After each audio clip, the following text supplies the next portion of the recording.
The study aimed to understand older adults' familiarity with and barriers to interacting with new technologies and tablets, as well as utilize user engagement in refining an intervention protocol.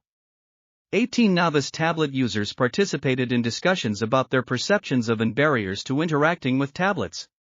The focus groups explored attitudes toward tablets and technology in general, perceived advantages and disadvantages of using tablets, familiarity with, and barriers to interacting with tablets.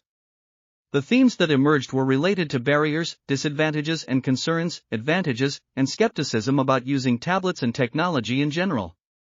After brief exposure to tablets, participants emphasized the likelihood of using a tablet in the future.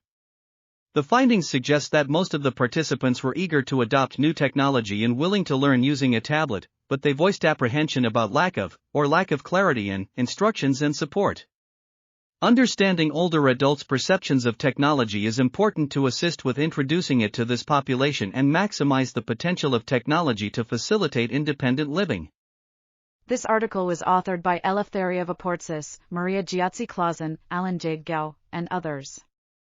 We are article.tv, links in the description below.